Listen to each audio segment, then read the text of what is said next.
What's up, everybody? Welcome back to another video, and in this video I came up with 9 reasons the Lions can beat the Chiefs. Okay, now this is really hard to do because as we all know, this is very unlikely, but I do believe it can happen. I believe it will actually happen. But I try to come up with 9 reasons the Detroit Lions can upset the Chiefs. Why 9?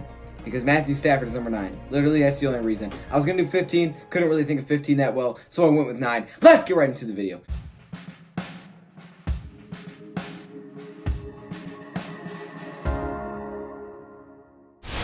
Keep in mind, by the weekend, hopefully I get things even better, okay? I'm working on improving the quality. I'm trying to get new stuff. I just ordered some stuff today, okay? So hopefully by the weekend, everything even looks better than it does now, okay? I want to work on that. I want to get the quality even better for you guys. But for now, we're going to be looking at 9 reasons the Lions can, not will, but they can beat the Chiefs. I know some of these may be crazy. All of these probably won't happen, but it is fun to do these just for fun. And I want you guys in the comments below to let me know how the Lions can beat the Chiefs. But if you are a Chiefs fan or you're just a random NFL fan, leave your prediction and welcome to the channel. Let's get this thing started. Coming in at number 9, I have a very big one. And this one actually doesn't have to do with anything on the field. It's that the Lions believe in themselves. And I think the Detroit Lions believe in themselves for the first time in a while, actually. They really seem to be believing in like this whole Matt Patricia system, this new culture. That's what I call it, the new culture the Lions have. I feel like they believe that they can go win these games, that they should pull these games out at the end. They're not the same old Lions because they believe in themselves that they can go win these games. They seem more confident. The locker room is great. I don't know. I just have a feeling that they believe more in themselves. They're more aggressive on some of their play calls to put the game away, put it in Matthew Stafford's hands. They're more trusting. I love it. And I think with the Lions believing that they can beat these teams, that they can win all these games. We saw last year at times versus teams like the Patriots. They believed they could go in and win that game, and they did. Now we're at home once again against a really good team in the Chiefs. If they believe they can win the game.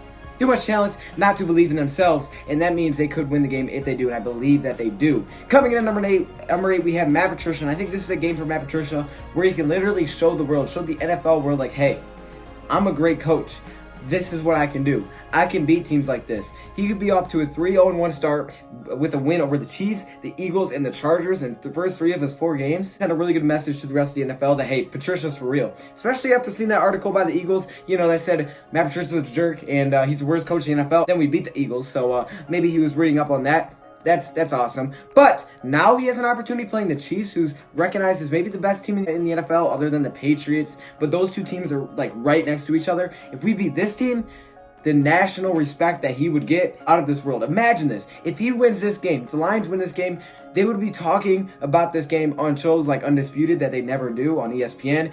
All of this would be all over because the Detroit Lions would be beating a big, really good Chiefs team. And this would be huge for Matt Patricia. Maybe he can do this for himself because I think this would be huge and he's looking forward to it. He has an opportunity here. Now, coming in at number 7, we have Lions find a way to slow down Travis Kelce. And I think this is maybe the most important part of the Chiefs offense. Obviously, it all starts with Patrick Mahomes, but I think Travis Kelce is such a big weapon, just like Zach Ertz was. I think the Lions might be able to figure it out and slow him down. Obviously, he's going to get his catches, he's going to get his plays, but if we can slow him down, that will be huge. And with Jared Davis having now his 2nd week in the NFL, back from that injury, if he can play well, he should be better. Jelani Tavai, we'll see how that goes. Christian Jones, he can't be much worse if I'm going to be honest, covering. So I think overall, they should get a little bit better. During the end of the last game versus the Chiefs, and near the end of the game, they seemed to really figure out how to slow down Zach Ertz. Now, that could just be because it was near the end of the game, but I just felt like they started taking him away. Early in the game, they were just struggling. He was just getting open so many times. Later in the game, they adjusted, and they found a way to take him away. Same thing applies to Travis Kelce, and that would be huge. Coming in at number 6, we have Patrick Mahomes finally makes some mistakes. Patrick Mahomes has not thrown an interception this year. 10 touchdowns, 0 picks. Huge passer rating. He's been really good. He has nearly 1,200 passing yards. But maybe, just maybe, he'll make a few mistakes versus the Detroit Lions because I guess he is due, right? I mean, if you're throwing on picks, you probably do. Well, hey, maybe he does that versus the Detroit Lions, and that would definitely help them out, okay? If you can force them to have turnovers, which they usually don't do, that will be a huge boost for our team. Now, not only do we need those turnovers, but we got to take advantage. 7. Can't have no point. If you get a turnover, we don't score, that's not good. That's just losing a possession, okay? So if we can get some turnovers on Patrick Mahomes, which he hasn't had this entire year, that would be big. Now, coming in at number 5, we have TJ Hockenson. I think TJ Hockenson could get going in this game. He hasn't since week 1. Week 1 was a big week for him. After that, he's been completely quiet. Now, he has blocked well, But he has been quiet. He has had his hands on a few balls, just dropped them. But he was in position to make those plays. And I think versus the Chiefs, he could make those plays, okay? He's our own Travis Kelce. He can make a few of those plays. He could have a very big game. And overall, if TJ Hockenson gets going, our offense is definitely going to get going, okay? And it will open up many other things. He can block well, but if he can get his hands on the ball and start catching some things, he'll be a very good red zone threat as well. TJ Hockenson could get going, and that is a really good thing. Coming in at number 4, we have this offensive line, okay? Now, the pass protection has been great. They have to run block a little bit better, but the pass protection has been great, and that's huge because this means they should be able to protect Matthew Stafford. Now, you want them to be able to block so that we can get this run game going because the run defense for the Chiefs is not very good. If we can get it going, it's going to be huge for our team and our chances to win the game. But the way that we have protected Stafford in like historic ways so far, it will be huge if we can continue that against the Kansas City Chiefs, and that's just a huge boost going in the game, that knowing, hey, if you have to let Stafford let it loose and you have to Stafford throw deep routes, you have to get things on the field, you can give him that time, okay? It doesn't have to catch, throw. It doesn't have to be that. You can give him a little bit of extra time because you know this offensive line has been protecting very well. That would be huge because as we know, once Matthew Stafford rolls out, he points a direction or he makes a play outside of the pocket, things break down and players get open. That's a big thing that Detroit Lions can do versus the Chiefs. Coming in number 3, we have Kerryon Johnson, who could have a breakout game. He's been absolutely quiet.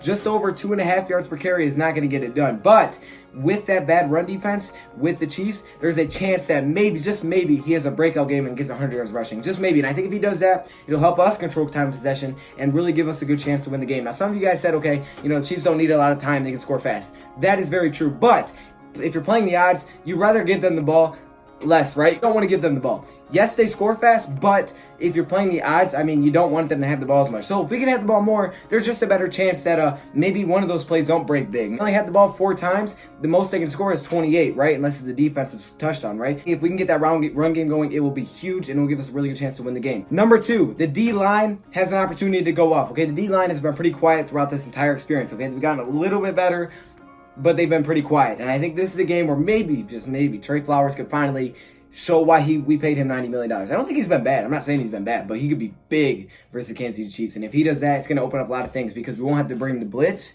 and we could drop back 8 guys. That's definitely going to make it hard for Patrick Mahomes to find holes. I know he's great, but if we can finally get pressure on him with Trey Flowers, that would be a huge thing for the Detroit Lions. Finally coming in number 1 is comeback Stafford. He is the comeback king, right? So how can you not feel confident having Matthew Stafford? If this is a one-possession game where he can go down and win the game, whether it's a touchdown or a field goal, and he has the ball last in his hands, I'm super confident that we're going to go win that game. So if we can stay within a score and he'll have the ball last, I'm confident Matthew Stafford can go beat this Kansas City Chiefs team. This is not the best defense. It's average at best, and Matthew Stafford is the comeback king. I believe it's 28 comebacks since he entered the league.